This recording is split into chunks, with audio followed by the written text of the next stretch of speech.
राम राम सबको। आज मैं आपको सकट चौथ व्रत कथा सुना रही हूँ। सकट चौथ के दिन भगवान गणेश की पूजा की जाती है। यह दिन बहुत शुभ माना जाता है। इस दिन महिलाएं अपने बच्चों की लंबी और सुखी उम्र के लिए निर्जल व्रत रखती हैं। यह व्रत पूरे भारत में मनाया जाता है। सकट चौथ को संकटी चतुर्थी भी कहा जाता है। व्रत के दौरान महिलाएं सकट कथा सुनती हैं और शाम को भगवान गणेश की पूजा करती हैं। रात में चंद्रमा को अर्घ्य देने के बाद व्रत खोला जाता है। इस दिन भगवान गणेश को शकरकंद, मौसमी फल और तिल गुड़ के लड्डू चढ़ाए जाते हैं। सकट चौथ पूजा सामग्री: गणेश जी की मूर्ति, लाल फूल, दुर्वा, चौकी, जनेऊ, सुपारी, पान, पीला कपड़ा, घी, दीपक, अगरबत्ती, गंगा जल, रोली, कुमकुम, अक्षत, हल्दी, मोली, तिल के लड्डू, मोदक, फल, कलश, दूध, शक्कर, इत्र और सकट कथा की किताब। सकट चौथ पूजा विधि: सुबह सूर्योदय से पहले उठकर स्नान करें और साफ कपड़े पहने। संभव हो तो लाल कपड़े पहने। अक्षत और फूल हाथ में लेकर व्रत का संकल्प लें और गणेश जी को अर्पित करें। पूजा स्थान पर लड्डू, शकरकंद, फल और अन्य सामग्री रखें। शाम को फिर से स्नान करके मुख्य पूजा करें, दीपक जलाएं, तिलक लगाएं और गणेश मंत्रों का जाप करें। सकट कथा सुने, आरती करें और भोग लगाएं। रात को चंद्रमा को अर्घ्य देकर व्रत खोलें। चंद्रमा की पूजा कैसे करें? चंद्रमा निकलने पर जल में गंगा जल, कच्चा दूध, सफेद तिल, अनाज और फूल मिलाकर अर्घ्य दें। फिर धूप दीप दिखाएं, भोजन अर्पित करें और चंद्रमा की 3 परिक्रमा करें। सकट चौथ व्रत कथा: एक साहूकार और एक साहूकारनी थे। वह धर्म पुण्य को नहीं मानते थे। इसके कारण उनके कोई बच्चा नहीं था। एक दिन साहूकारनी पड़ोसी के घर गई। उस दिन सकट चौथ था। वहां पड़ोसन सकट चौथ की पूजा करके कहानी सुना रही थी। साहूकारनी ने पड़ोसन से पूछा, तुम क्या कर रही हो? तब पड़ोसन बोले कि आज चौथ का व्रत है, इसलिए कहानी सुना रही हूँ। तब साहूकारनी बोली, चौथ के व्रत करने से क्या होता है? तब पड़ोसन बोली, इसके करने से अन्न, धन, सुहाग, पुत्र सब मिलता है।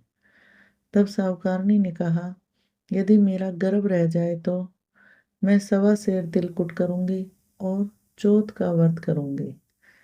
श्री गणेश भगवान की कृपा से साहूकारनी के गर्भ रह गया तो वह बोली कि मेरे लड़का हो जाए तो मैं 2.5 सेर तिलकुट करूंगी।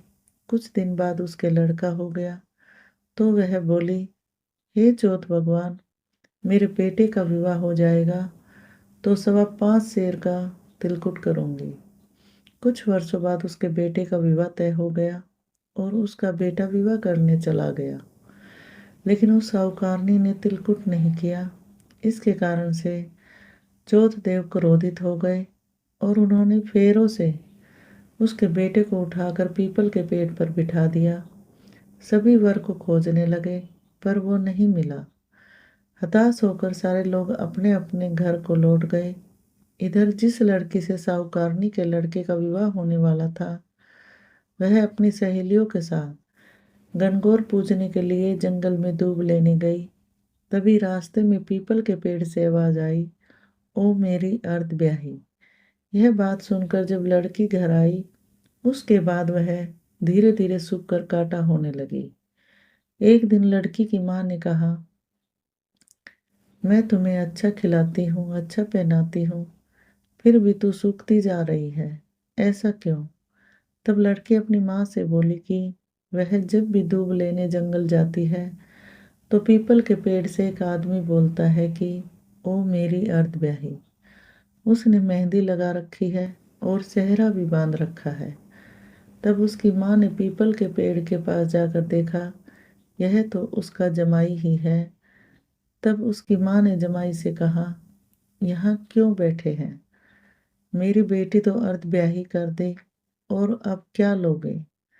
साहूकारनी का बेटा बोला, मेरी माँ ने चौथ का तिलकुट बोला था, लेकिन नहीं किया, इसलिए चौथ माता ने नाराज होकर यहाँ बिठा दिया।